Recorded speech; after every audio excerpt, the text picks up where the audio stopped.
So go to edit, find and replace, and search for whatever you want. In my case, I'll just go with test. If you want to just find it, just click find. If you want to replace it, you have to add something in the input, or you can just leave it blank. If it's blank, it will just basically delete the finds.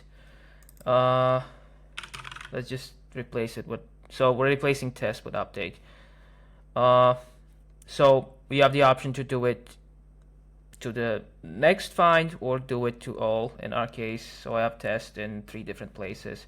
If I press it once, as you can see, it updated it in one place. If you do all, replace all sheets, okay, it updated it in all 3 places. And you have options to match the case. For example, if the T was uppercase, it wouldn't have recognized it unless, well, it would have, but if match case was checked, it wouldn't have.